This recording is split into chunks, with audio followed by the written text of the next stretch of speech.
Le projet numéro un a été la prise en compte de l'existant en matière naturelle, c'est-à-dire d'un talweg naturel qui existait sur les terres agricoles, et également le souhait pour les élus et les techniciens qui ont travaillé sur ce projet de sauvegarder ou de réintroduire ou de maintenir, disons, la flore et la faune locale. 20 ans après, on continue de faire visiter ce quartier, le citer en exemple, dans le domaine qui m'anime en dehors des espaces construits, de la relation entre le bâti et l'espace public.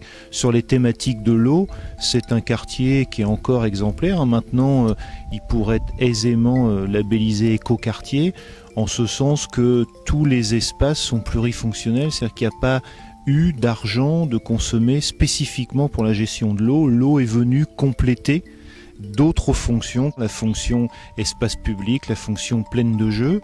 Et aujourd'hui encore, de ce projet qui était pilote, bon nombre de collectivités un peu partout en France en sont inspirées.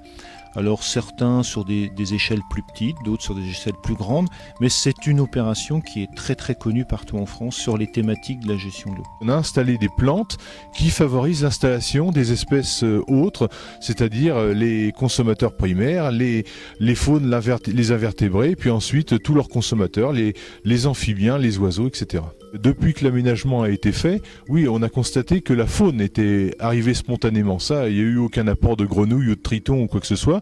Ces bassins nouveaux se sont trouvés sur leur route de migration et ils s'y sont installés régulièrement.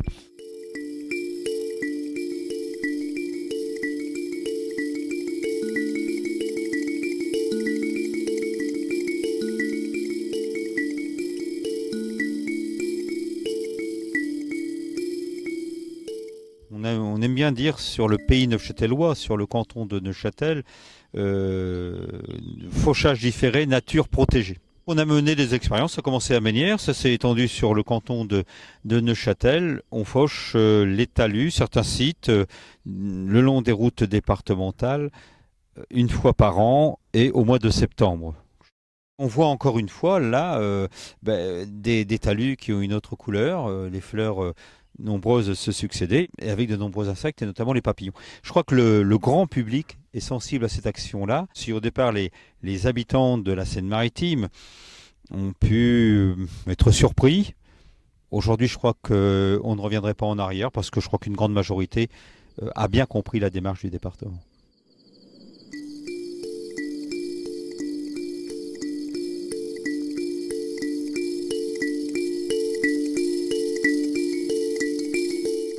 La zone d'activité s'est développée dans la plaine alluviale de la Seine, donc depuis 1917 avec l'implantation des chantiers navals, première grosse entreprise qui est venue s'installer au Trait. Et les terrains ont été gagnés progressivement sur le Marais. La zone d'activité couvre une centaine d'hectares et il en reste un peu plus de 200 en Marais. Et la ville a mis en place un plan de gestion sur une centaine d'hectares de marais. Dans le projet, il y avait la volonté de restaurer le marais et d'en faire une zone environnementale de haute qualité, puisqu'à l'heure actuelle, c'est même proposé pour être classé en Natura 2000, demande de la commune. C'est un marais en très mauvais état, donc une restauration qui a consisté d'enlever des déchets, d'enlever de la pollution, après de restaurer en génie écologique, et à l'heure actuelle, si vous y allez, vous verrez qu'il y a même du Heightland et des chevaux camarguais. On a bien sûr suivi les recommandations de la charte paysagère du parc. Donc les essences qui sont plantées correspondent à cette charte paysagère. On a eu aussi une attention particulière depuis peu sur les essences mellifères. Nous soignons aussi les noues qui permettent donc d'absorber les eaux pluviales dans lesquelles nous replantons des roseaux, des iris venus du marais. Port-Jérôme, c'est 2000 hectares, dont 1500 d'industrie lourde, 9 sites Céveso, quelques nuisances de voisinage qui s'améliorent de plus en plus, mais qu'il faut justement travailler à améliorer. Et je dirais que par réaction, en quelque sorte, on essaie de mettre en place un environnement de qualité à tous les domaines. Le but de cette vallée du Télué dont on parle aujourd'hui, c'était ça, c'était mettre en place un espace au cœur de la ville, un espace de promenade qui mette en pratique justement les théories que nous souhaitons voir triompher des mauvaises habitudes anciennes. Voilà. Alors c'est la gestion différenciée des espaces verts, c'est un respect de la biodiversité, c'est traiter les choses avec des méthodes douces, paillage, etc. Mais ça nécessite de bouleverser un peu les habitudes, de remanier un petit peu la façon de voir des gens, et même de ceux qui croyaient être dans le vrai.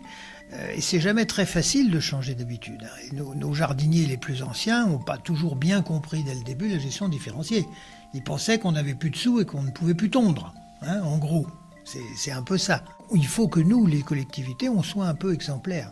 Alors ça suppose qu'il y ait un petit peu plus d'herbes folles qu'il y en avait autrefois, et qu'on les accepte. Ça suppose de changer un peu notre esthétique. On peut trouver une ortie belle, surtout si c'est un lamier blanc, il y a une petite fleur. Donc c'est un petit peu ça, c'est un changement de mentalité.